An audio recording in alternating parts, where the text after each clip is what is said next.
do swear that the information I shall give before this departmental committee on defense, intelligence, and foreign affairs on the matter under its consideration shall be the truth, the whole truth, and nothing but the truth.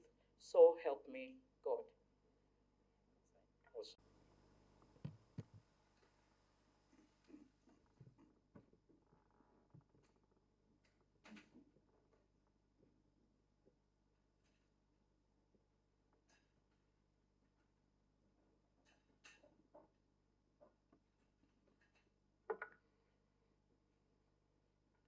If you just switch off the mic.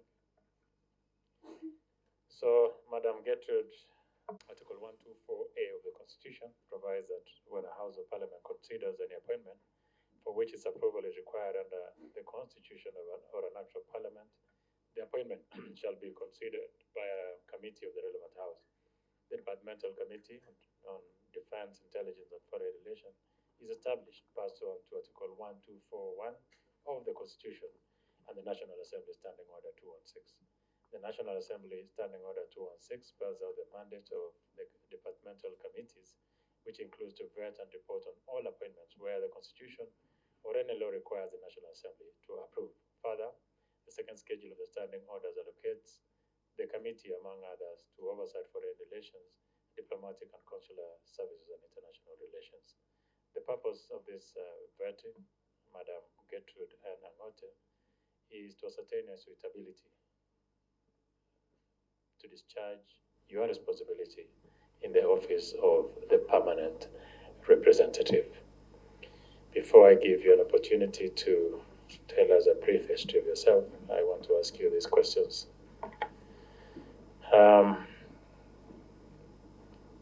Clearance from, have you complied with the tax obligation? That is KRA clearance certificate. Yes, Honorable Chairman. Clearance from the DCI. Yes, Honorable Chairman. Clearance from Office of the Registrar of Political Parties. Yes, Honorable Chairman. Clearance from Higher Education Loans Board. Yes, Honorable Chairman. Clearance from EACC. Yes, Honorable Chairman. Have you ever been charged in a court of law or convicted? None whatsoever. Have you ever been adversely mentioned in an investigatory or parliamentary report? None, Honorable Chair. Do you hold a dual citizenship? No, I'm a Kenyan. What are you worth?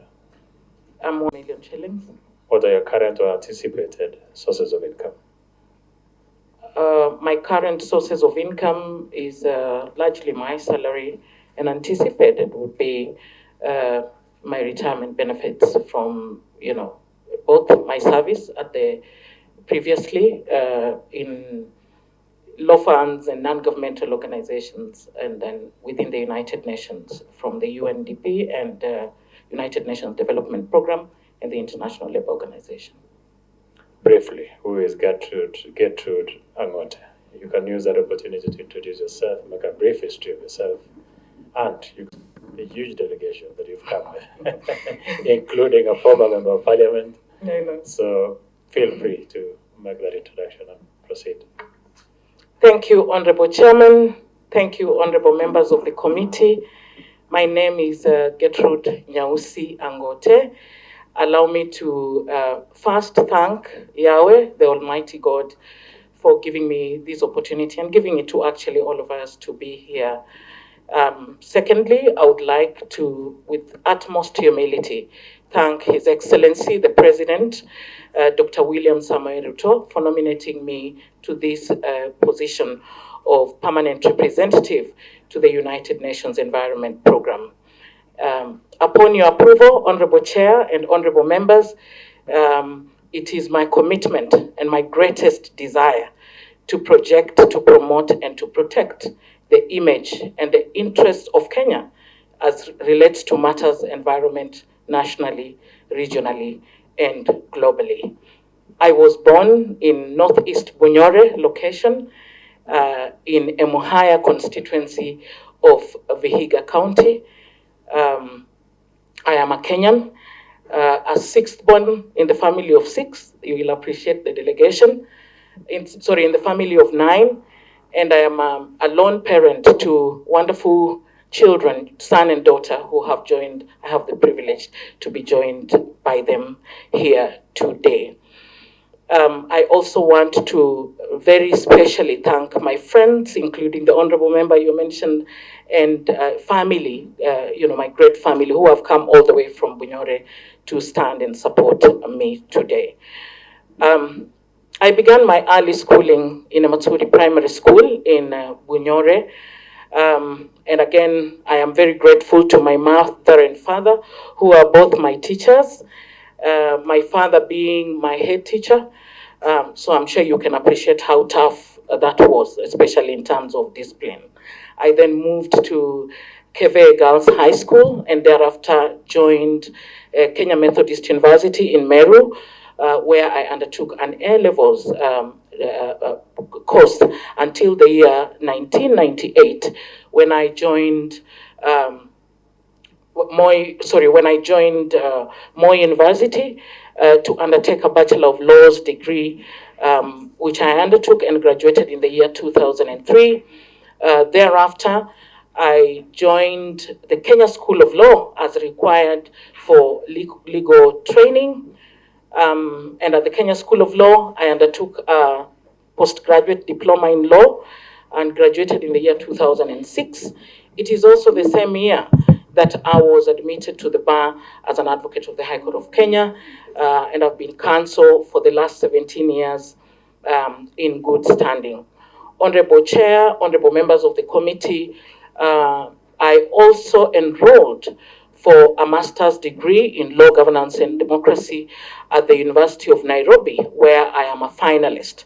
And I was also privileged to get sponsorship to study at a specialized course in trial advocacy at the University of Washington in Seattle, United States, which I completed in the year 2011. I have several other certificates that I have attained. I think of critical importance to this role would be, my training and certification in policy and legislative drafting from the Kenya School of Law, and I've been involved in drafting laws. I'll speak to that shortly. The other one is from the International Training Institute of ILO, where I obtained certification in international labor law. Also obtained a study grant from Ford Foundation, which enabled me to draft my first ever book. It's a manuscript due to be published on trial advocacy.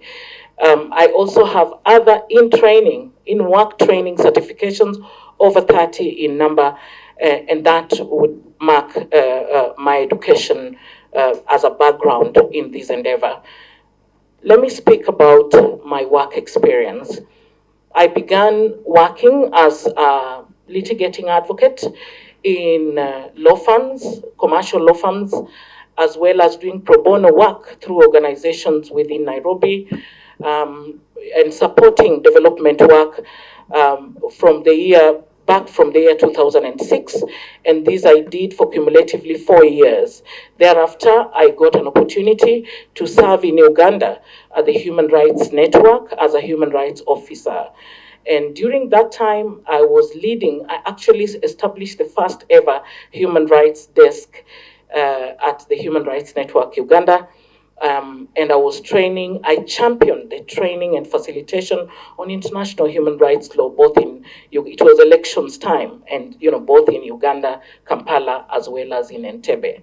Thereafter, I came back home and I joined Kituo cha Sheria in the year 2008 as a legal officer, and rose through the ranks to become the coordinator for legal education, then the deputy director of the organization, and thereafter became the executive director. Allow me, Honorable Chair and Honorable Members, to highlight some of my key achievements while I served at Kituo, because it was between the year 2008 and 2018. So first of all, I was a humbled recipient during that tenure of the Africa NGO Leadership Award in Mauritius for purposes of the vision and flair of success for the organization and received several awards. But very pertinent to the role that His Excellency the President has nominated me to is that I set up a climate justice department at Kituo cha Sheria as a public interest litigator and championed several policy and legal work, including being the lead counsel for interested party in the Tana Delta case, ending up, restoring the most deltaic ecosystem for our country, actually second most, and an important wetland for Kenya. I was also, a strategic researcher in the wake of oil exploration in Turkana, and undertook research for the effects of oil exploration on the people of Turkana, but of course on the country as a whole, and its effect on the environment, recommending measures that needed to be taken. I also was a lead fact finder for Marsabit cancer cases following, and that was in the year 2018, following reports and complaints by communities from the ground on the rate of deaths that were occurring in Marsabit. And we went on the ground, collected data, were able to collect even other reports. And by the time I was leaving Kituo cha Sheria, we had filed a case on, responsibility by the people who had dumped chemical wastes within the soil in Marsabit, causing people to die in numbers or out of cancer. There are several other interventions that I made while at Kituo. I was partnering with the National Land Commission and was able to co-draft a book on land rights for Kituo cha Sheria. I also led the Pro-Mara around the Mau, the Pro-Mara Legal Outreach Center, which was a USAID program for purposes of literacy on conservation of the Mau. Then, of course, more importantly, allow me to mention my relationship with Parliament also. At the time, I led my organization to make a successful presentation to a Parliamentary Committee on Budget, which led to an allocation of over 100,000 US dollars for people living with albinism in Kenya towards purchase of sunscreen every year. That was really my work which I led. And finally, while at Kituo, Honorable Chair, Honorable Members, you will appreciate it was a decade. Let me say the final one, and there are many other achievements that I had there, which was that I was the lead counsel in Kenya's first prisoners' rights to vote case that led to the prisoners in this country getting involved in voting during the referendum in 2010 for the first time. Thereafter, I joined the International Civil Service through the United Nations Development Program. In the United Nations Development Program, I was the technical lead and manager for a democratic governance facility, which is actually the biggest European Union investment in the justice sector in sub-Saharan Africa, 4.2 billion towards the support of our justice sector. And just to mention a few, support was, building capacity of the Department of Justice, especially towards setting up the National Legal Aid Service after the passing of the Legal Aid Act in 2016. And secondly, very importantly, was the support to civil societies, including those undertaking work around environmental and climate justice. I also personally drafted the Simplified Legal Aid Act for people to be able to use in this country, and strengthened greatly the capacity of the NGO board. I then moved to my current station, Honorable Chair, and just to mention, during all this time, I have had participation in both legislative drafting, where I personally drafted the Land Use Planning Bill for Kenya. I drafted the regulations to the Forest Act, but also I was able to attend to very critical forums on an environmental agenda, including very lately COP28 in Dubai, our Africa Climate Summit. I was actively involved, especially on green jobs and transition, and also other fora of discussion through the Law Society of Kenya.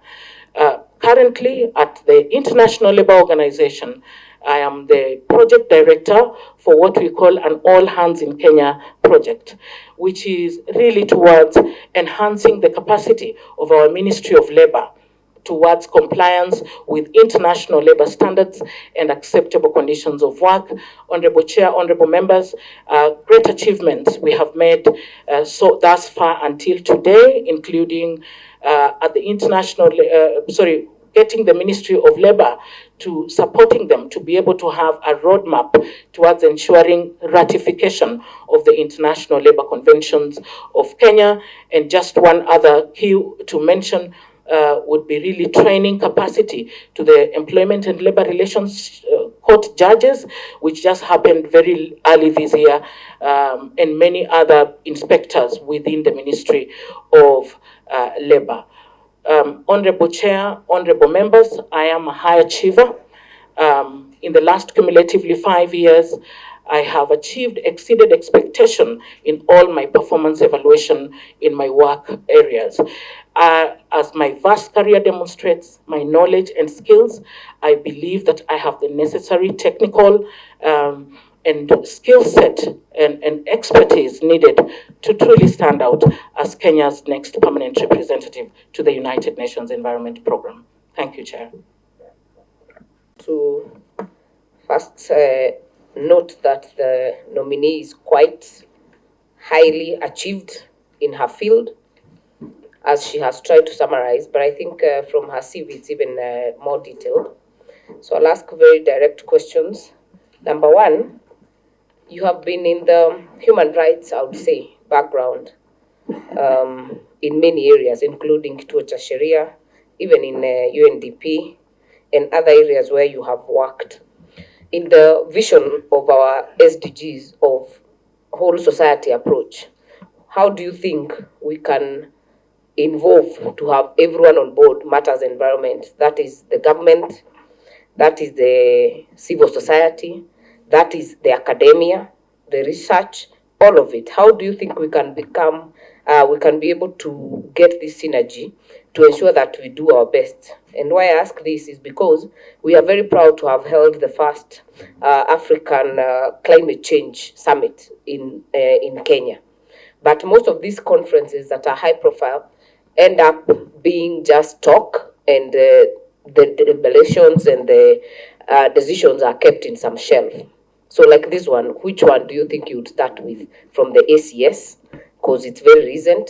And what are the action points you'd think matters environment would be able to incorporate in our country? And finally, from your questionnaire, so that I give my colleagues a chance to answer, and you have really enumerated so many.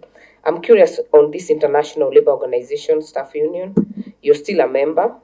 And if you look at question number 21, which was also posed to you by the chair, what is your deferred income or what do you expect in the future? You say none.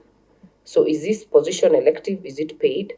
Do you expect dividends? Do you expect money from your farming like you have indicated in 23? And why is that not counted as deferred income? Thank you, Chair. We'll take one more question, then you can respond to them. Honorable Kandia. My names are Joshua Jebiakon Kandie, MP Baringo Central. I want to congratulate first the nominee for the position he has been given as UN representative. But I have one question. How, if approved, how will you advocate for fair and equitable distribution of finance through UNEP? And secondly, I want you to tell us what is this issue, carbon credit. Can you tell us about carbon credit? Madam Gertrude, you may respond.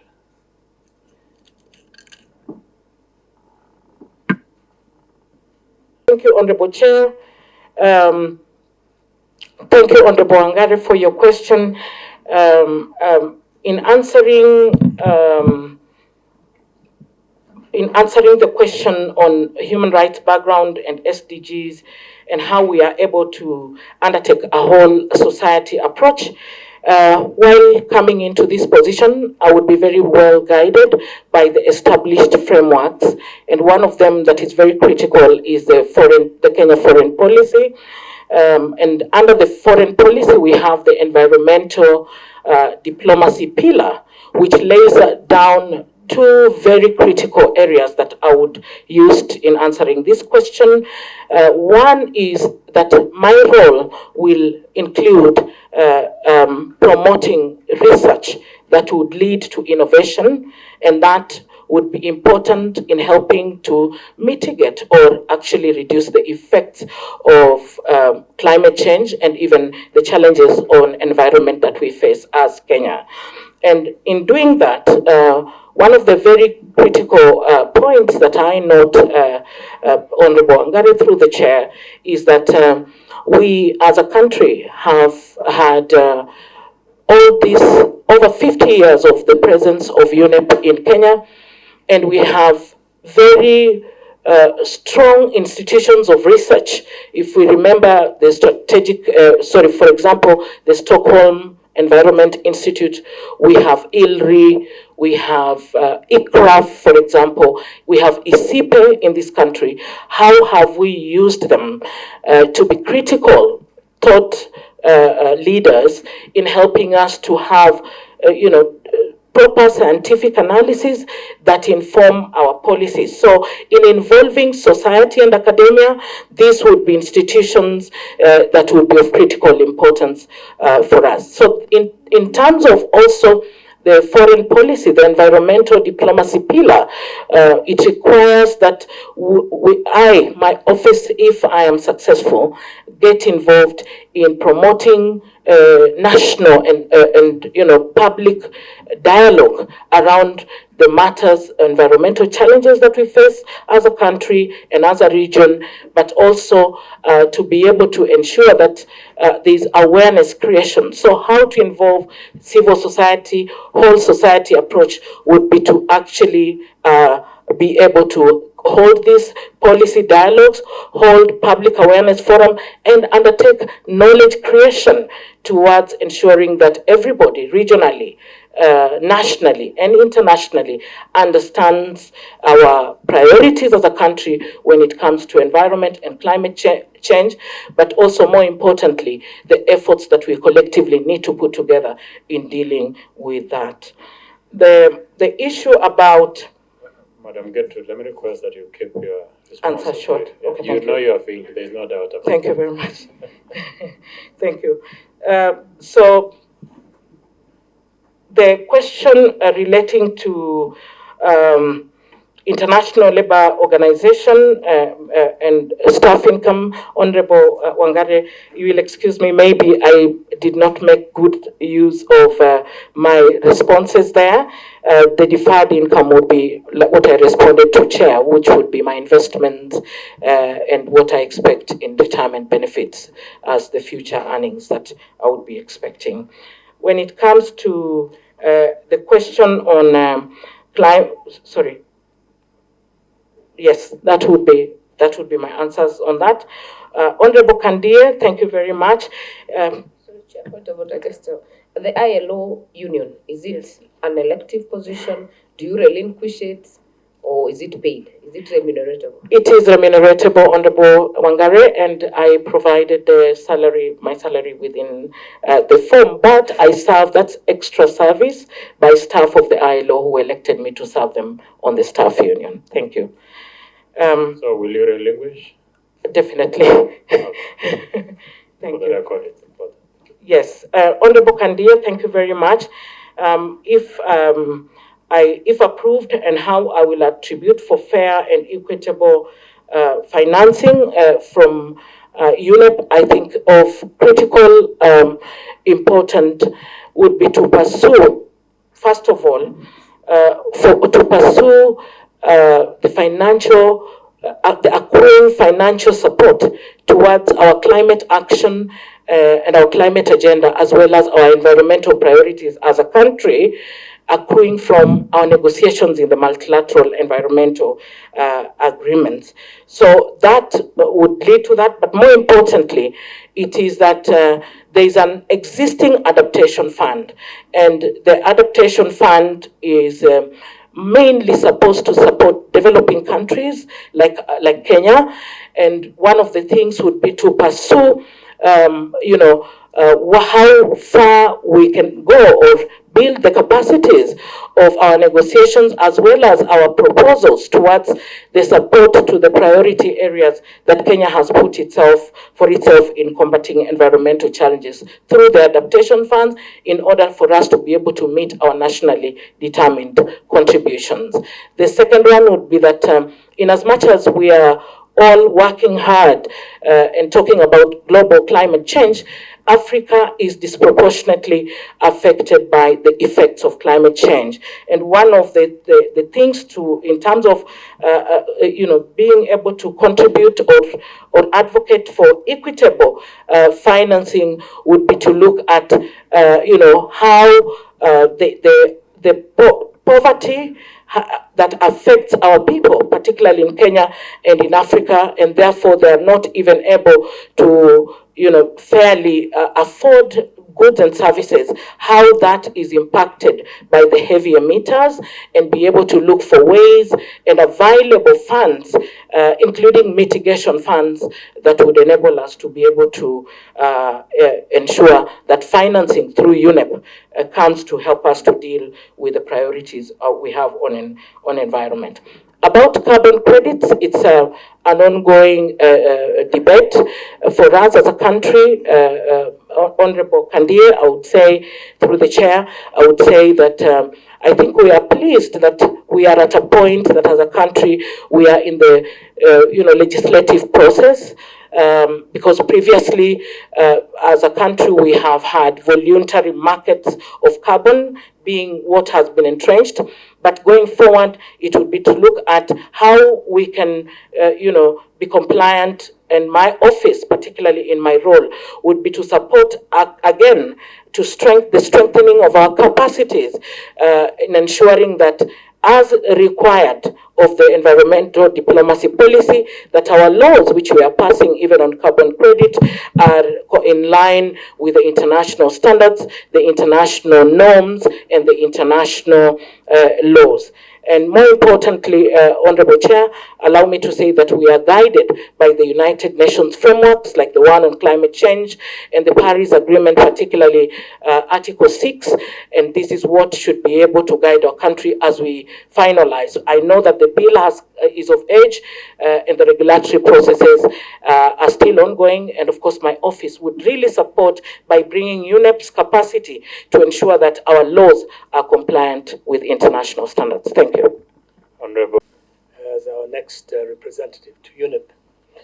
My first question is relating to, you have spoken about funding and financing of UNEP.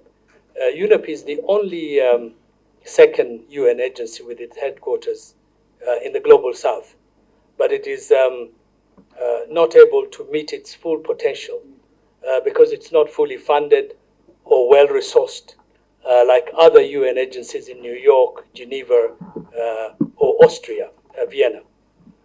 What would you do and how would you be able to lobby for more resources for UNEP so that we can make sure that it actually becomes the premier global environmental agency and meets its obligations towards Africa and Kenya?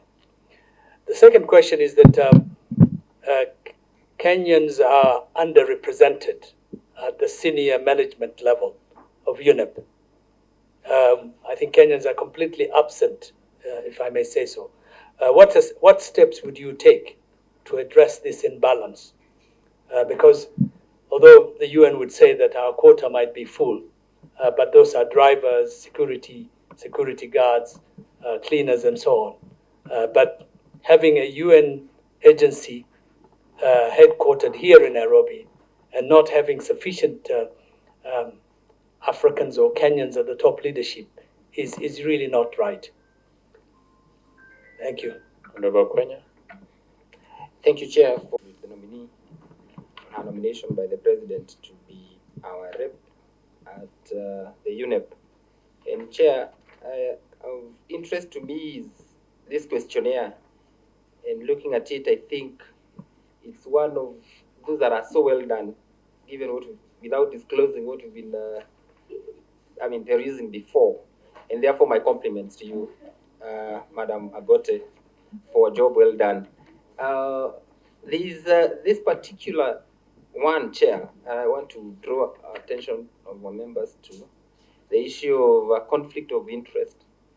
I read and I thought maybe even Parliament going forward, we could borrow a leaf as to how we can develop a policy on issue of conflict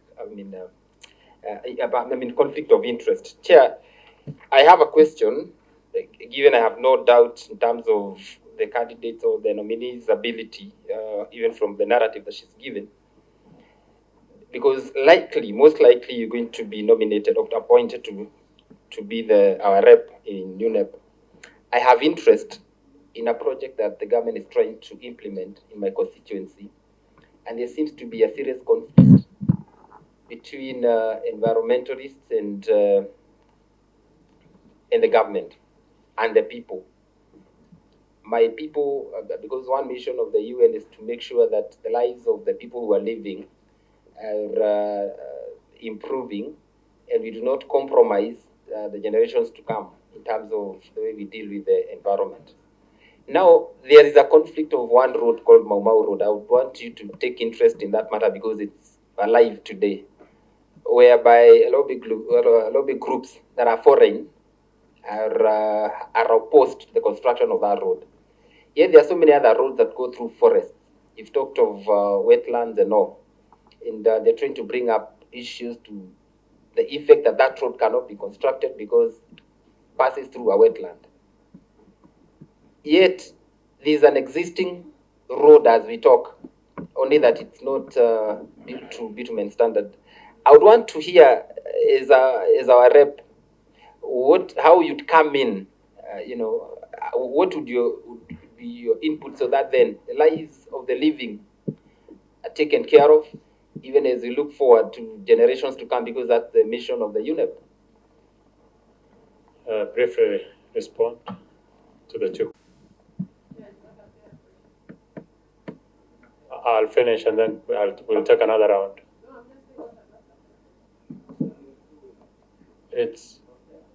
She has the option to, Madam Gertrude, just continue and respond. Thank you, Honorable Chair. Thank you, Honorable Yusuf. Indeed, there's a question of funding and financing of UNEP, and really not being able to meet its potential. And as a country, we are privileged to be the capital that hosts this headquarter of UNEP. How I would lobby for more resources, I would, through the Office of the Permanent Representative, be anchored, under the Rio 20 declaration about the future we want, which was very keen on helping and working around consolidating. It was especially paragraph 88 of the Future We Want document, consolidating the United Nations Environment Programme as a headquarter in Kenya. And Honorable Yusuf, through the chair, I think you're very right about the need, because one of the considerations under that paragraph is actually to get more contributions from the regular budget to the United Nations Environment Programme, as well as from voluntary contributions.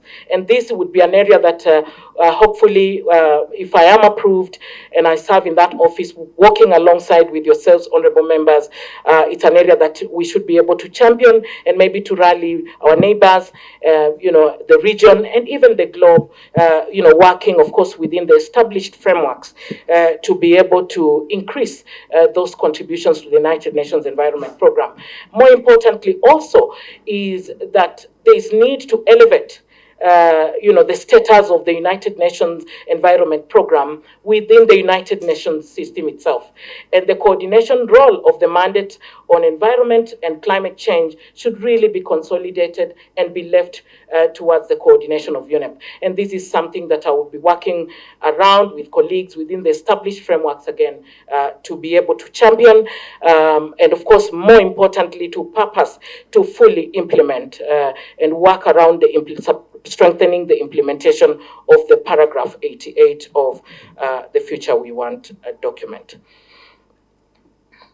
The second question on the underrepresentation of Kenyans at the senior management of the UNEP, Honorable Yusuf, I would be taking stock of that, as it would be actually through this office important to champion Kenyans to get into those critical positions around decision making on the support towards environment as well as our climate action agenda. But more importantly is that there have been conversations, and His Excellency the President, Dr. William Ruto, has been leading the discussion, and I think we are almost in agreement to have a Kenya country program at the United Nations Environment Program. Historically, we are hosting the UNEP, but it is a globe here. So how do we get coherent programs and projects that are implemented in Kenya and sustainably for Kenya? And that would mean that we have a country program which would definitely be able to guarantee some sort of employment for our people within the office, and of course to contribute strongly to the nexus to our environmental priorities as a country. The question from Honorable Koech, I stand guided, but I would be seeking counsel and of course seeking guidance from the capital on how far my office would engage with this. But just to comment, I think one of the priorities that we have as a country now under our strategic plan of the Ministry of Environment and Climate Change is really to conserve and to protect our wetlands. Because they are almost disintegrating. So there's, of course, the conflicting demands and interests in those who require the road, and we all know we require the infrastructure for the economic development of our country, but we also have to think about the environment and the threats and the challenges which are just enormous right now on the environment and the need to protect them, which would mean that for purposes of my role would be to look at much more environmental conservation, promotion, and protection. Thank you. Chair. Chair. Yes. Discussion you did in Marsabit about the dumping of waste. And coincidentally, this has been a debate raging this week. And was exposed done by one of former, I think, a member of parliament on the same issue. Yes. And I need to know some few questions about it. I think where was the source of that waste? Any other place that have been affected, especially in Kenya? And because you said you did very important, you're taking action on that. If I want to take preparation on that, where will I do it? Thank you, Chairman. Congratulate the nominee, Madam Angote. Just a second, I'm not about to carry the last bit of your question. What were you saying? If you are seeking? Huh? If I'm seeking reparation. Reparation, Chairman. Yes. Okay. I'm on the weekend. Repartition, but yeah, it's okay. Proceed. Okay, thank you, Chairman. Allow me to also congratulate our nominee, Madam Angote. Mine is not a question, it's just a brief comment. This matter of equitable sharing of climate change funds and the carbon credits is a matter that is very, very dear to a lot of us. Coming from a constituency that hosts Kenya's only tropical rainforest I'm very keen to really note that if you are considered for appointment to this office, you shall pursue that matter very vigorously. Thank you. So, since it was a comment, please take a question from Honorable Grace. My middle name is Grace, that's why I'm highly favored. Millie Grace Akoto Diambo Mabona, Member of Parliament, Suba North. And Chair, let me also start off by declaring my interest that I know Gertrude, we worked very closely with her in civil society. And that is not the reason why I was raising the issue about whether the statement, the question that was being raised is fair. Because it's a question which is you are doomed if you do or you are doomed if you don't. And the reason is because when you get into Mau Mau, you are getting people in very murky waters, especially since he's a Mau Mau supporter. So I just thought it was a bit unfair.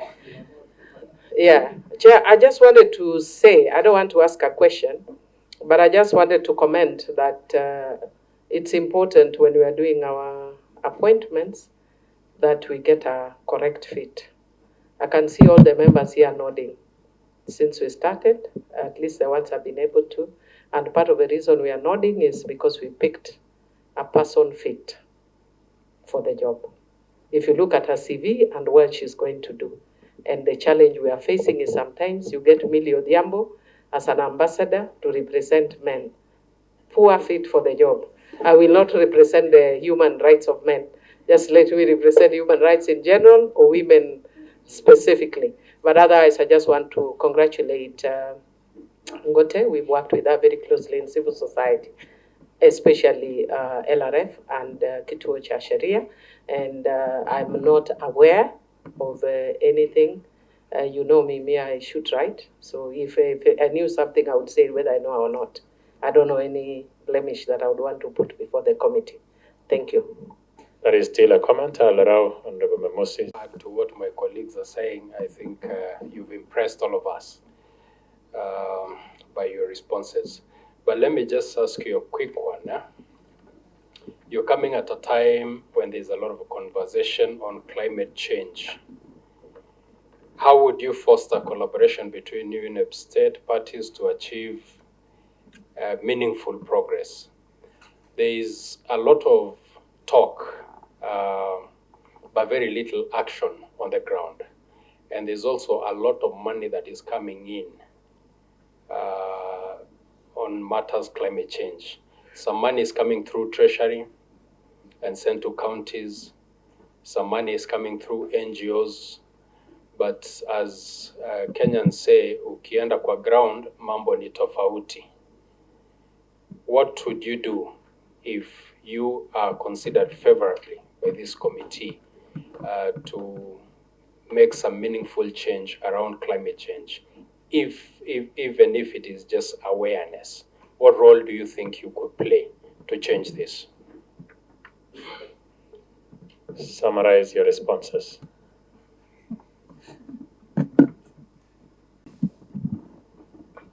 Thank you, Honorable Chair, and thank you, Honorable Members, particularly Honorable Millie and my brother there for, your wonderful compliments. I really, really humbly appreciate. Honorable Abdi, the work that we did in Marsabit County, and in particularly in North Horr and other, villages around Marsabit County, was really a fact-finding. Remember that we had a climate justice department for public interest. And so it wasn't an investigation per se, because we were not scientists to test the soil and all. It was an investigation following complaints from the community on the enormous deaths arising out of the cancer cases. So to just mention that one of the things that we found, there had been contamination of the water bodies and the consumption of that water. Some of the reports by that had already been done by including our National Environment Management Authority, were able to reveal and even we ordered the closure of some of the rivers and water bodies. And so the question that the question that Honorable Abdi you asked through the chair, where was the source of waste? What we established at the time was two-pronged. One, that there had been an oil exploration post-independence, and chemical waste seemed to have been dumped in the soil. And the effects have not only been to human lives, but also to livestock and animals. And so that is one. And then secondly, this is what also may be leading to the contamination of the water body. So it's both oil exploration and waste. So it's very hard. And that's why we recommended for scientists to undertake scientific investigations, because it's very hard to attribute the liability on whether it was the exploration or it was the dumping of the waste and who exactly did it, because then it would be the people or the country that would need to be held, on the companies that would need to be held liable. If you would like to pursue reparation, I think for now a lot would need to be really to establish a watertight, case to really get a proper factual relationship with the evidence that would help us to really get the people, because the polluter pays principle exists, and the individuals or companies behind this contamination should be held to account. The forum in Kenya, we have a constitution, Article 42, we have the right to a clean and healthy environment. So it's possible to pursue this through our high courts. It is also possible to pursue this, through, negotiating with countries, or if it is parent companies from Europe, from elsewhere, those countries that may be attributed to this liability. But those facts would first still need to be established. I thank you. Honorable. And Chair, I thought I heard the nominee say that she will relinquish the ILO position. But just for clarity, you see, I'm already telling you because it's nodding. I thought you said you let go of the position. But even that aside, it's indicated that your monthly salary is 7.4 million. That's a monthly salary. Or the annual salary. Is it annual or is it monthly? Because here it's indicated monthly salary from ILO is 7.406040. That would. That's okay. Chair, that's okay. But then just for their own sake, if you can clarify whether you are continuing in ILO or you are letting this go.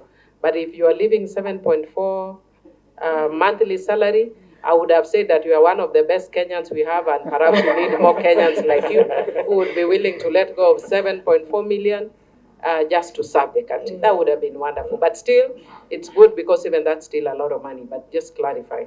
In fact, Chair, just point of order, is that in your questionnaire, so you'll need to clarify, because these documents go to the records of Parliament. Proceed. That is my annual salary. I would clarify and would be able to forward any required documents to the House. I would definitely relinquish. Upon your approval, I should be able to tender in my notice and relinquish all the positions that I hold. And I'm really looking forward to that opportunity to serve my country. In 3 minutes, your final submission. Chair, ensuring collaboration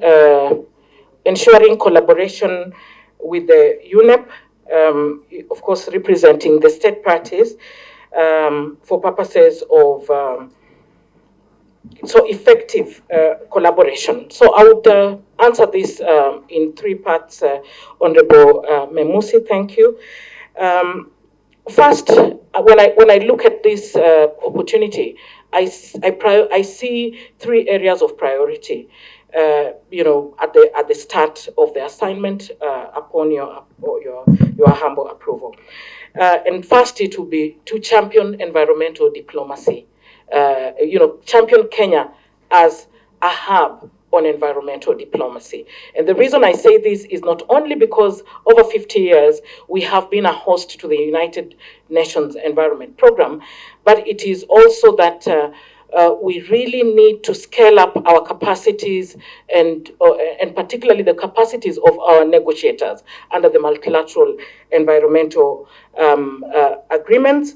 But also, what is very critical, like I had said earlier, Honorable Chair, Honorable Members, is that we need, we would need to support the strengthening of the use, harnessing the capacities, both technical and scientific, that exist within our country through some of the research institutes, the academia that we mentioned, and that would help us to be on a trajectory of being an authoritative thought leadership hub for the country and for the region and for the globe on matters environment. The other one is the strengthening of the partnership between the United Nations Environment Program and strengthening the partnership between UNEP and Kenya. And how is that? Of course, we have an existing partnership, but Kenya now has, through His Excellency the President, Dr. William Ruto, very determined commitments on climate action. We want to restore environment restoration, for example, 15 billion trees in 10 years. These are very determined plan. These are very determined plan on our climate action. And so it will be very important to strengthen the partnership so that we are working hand in hand with UNEP to even understand our financial needs, including those in our counties and our priorities to support that. And very lastly, like I had mentioned and answered through Honorable Yusuf, would be really to support the elevation of the headquarter function and the regional presence of the United Nations Environmental Program, and that would be through that implementation of paragraph 88 of the future we want to document. Final submission in less than 3 minutes. Thank you, Honorable Chair. Okay, you want to do 5 minutes? You took a deep breath. In 3 minutes. Thank you. I'll be quick. Honorable Chairman, honorable members of the committee, thank you. I, come to you at this point with a great sense of responsibility, a great sense of humility, but also a great sense of duty. Our world is at crossroads, faced with enormous and unprecedented environmental challenges, which threaten almost our entire livelihood, our entire being. And Kenya, with its rich biodiversity, our country with our diverse ecosystems and conservation heritage, we stand as the voice of hope and the beacon of hope in matters of fighting environmental degradation. And we have done it as a country. We have stewarded, we have done stewardship in areas of reform when it comes to matters environment. Look at our renewable energy innovations, for example. Look at our community-based nature resource management, for example. My predecessors are part of the people who have made an environment as a business case for Kenya. But yet, we still have very serious problems on environment, including, climate change, pollution, biodiversity loss. And one of the things that is very critical is that they are dilapidated. I'm sure you feel the heat, you feel the droughts, you feel all the calamities that are caused by climate change. So what would be my role? I would be the voice for this noble duty, to be able to work in partnership with line ministries, seeking guidance from the capital, His Excellency the President, together with the Ministry of Foreign Affairs, to be able to redouble our efforts, to strengthen our partnerships, and to raise resources to be able to help us to deal with the issues arising from the climate change. I will work tirelessly, Honorable Chair, honorable members, alongside yourself in partnership with our line ministries, departments, and agencies, and of course, through the United Nations Environment Program support and strengthening to be able to realize the ambitious plan that we have as a country. And our president, for example, being the chair of the Africa Heads of States and Government on Climate Change, as well as having championed the environmental agenda and a collective action by Africa, it would be an opportunity for me to make him, our country, and our people of Kenya proud in matters environmental protection, conservation, and management. I thank you. Thank you. You know this, you have demonstrated utmost professionalism, eloquence, and understanding of the field that you've been nominated. You have definitely not been a letdown to the appointing authority.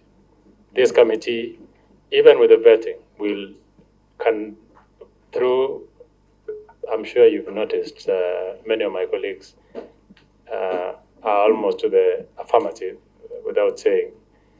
But we've had nominees before, and I hope many of them are watching, who've come before this committee.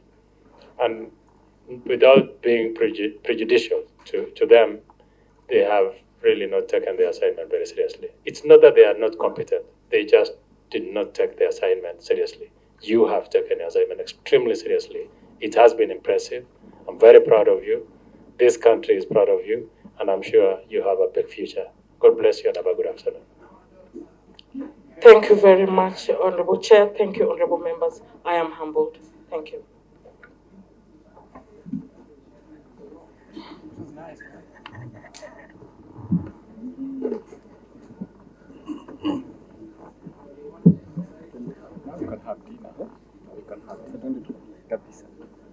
So, honorable members, Honorable Koech, you may leave Ms. Gertrude, unless you want to stay around with us.